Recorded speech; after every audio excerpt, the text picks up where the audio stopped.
Ustedes. Con tu espíritu. Evangelio de nuestro Señor Jesucristo según San Marcos. Gloria a ti, Señor. En aquel tiempo Jesús llegó a Jerusalén y fue al templo, y después de observarlo todo, como ya era tarde, salió con los 12 hacia Betania.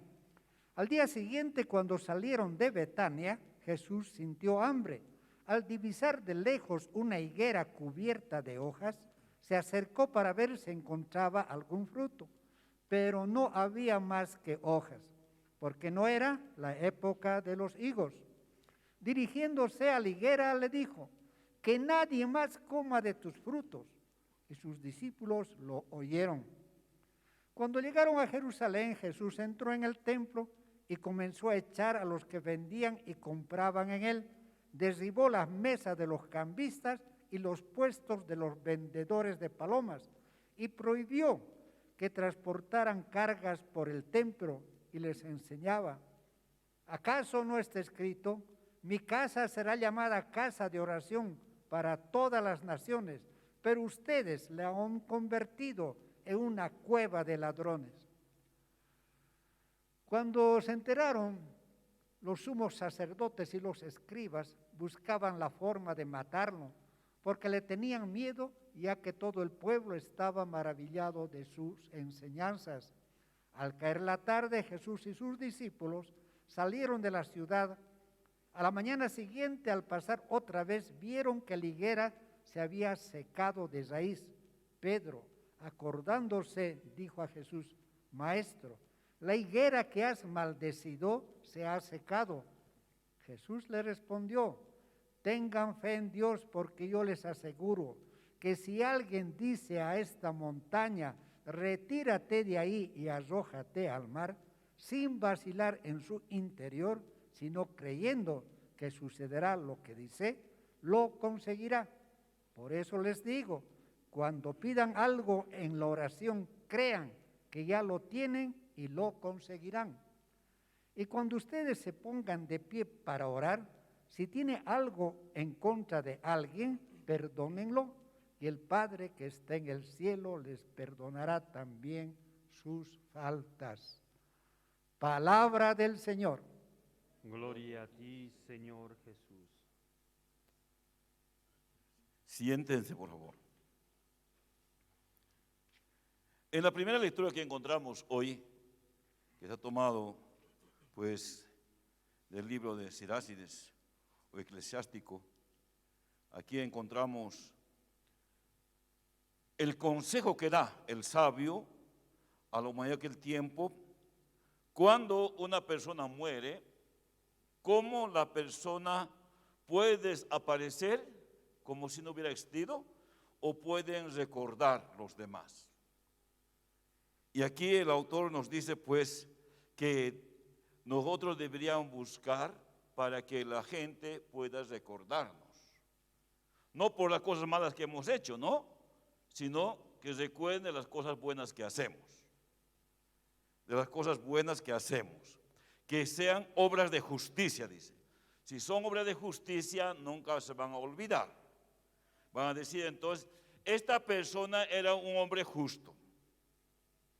Pero de una persona que era injusta van a decir, no olvidemos, no recordemos, van a decir entonces, ¿no?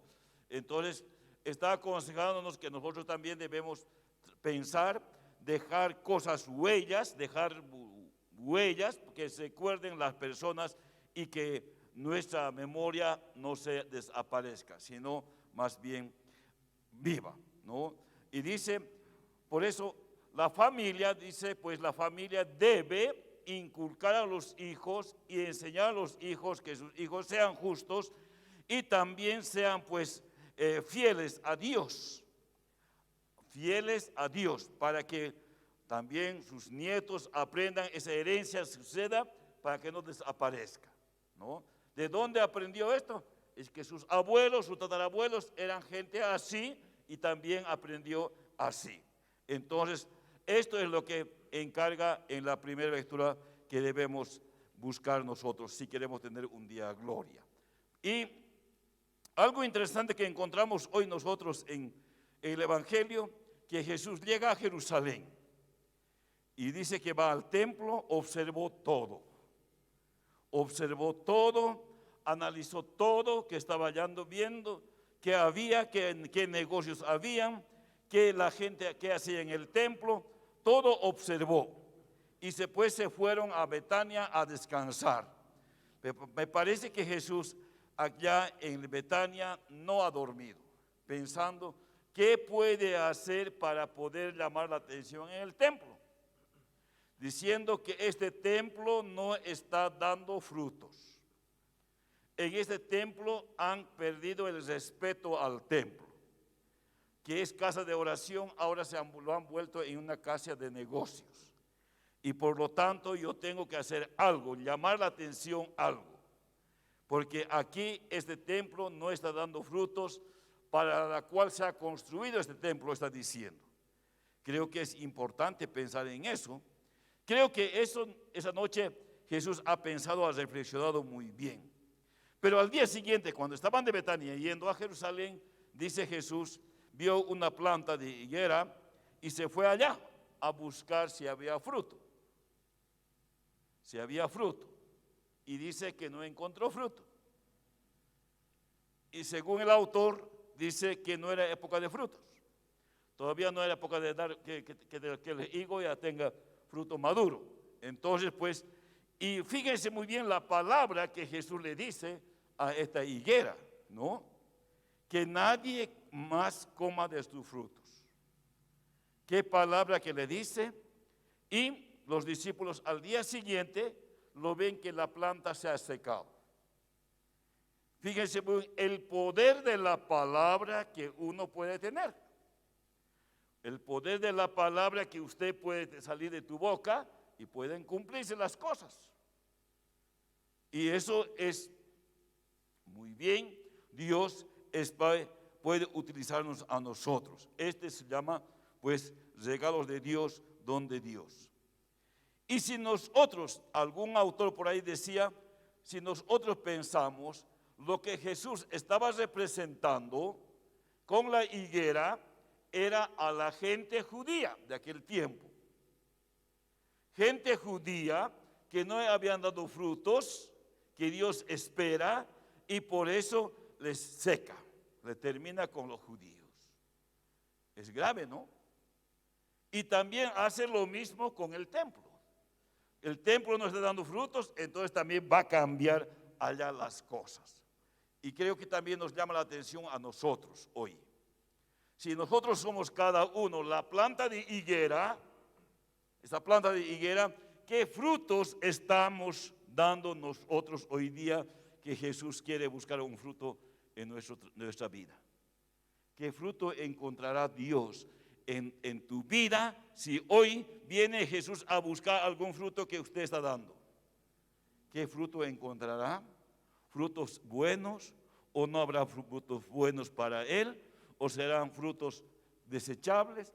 ¿Qué fruto estaremos presentando, llevando a los demás también en nuestra vida? Creo que cada uno de nosotros debemos pensar en esto hoy, ¿no?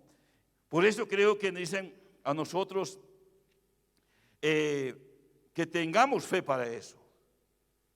Nuestra fe debe dar frutos. Tu fe, tu creencia debe dar frutos. Frutos de amor, frutos que valen la pena, frutos que la gente en el futuro no se olvide de ti. Como en el Antiguo Testamento tenemos, como nos dice, de nuestros frutos, de esas cosas buenas, entonces que la gente, tus generaciones no se olviden de ti. Y también de cada uno de nosotros. Debemos pensar nosotros, qué herencia, qué huellas queremos dejar para el futuro, que sean pues frutos de nuestra fe, de nuestra creencia en Dios Padre. Así sea.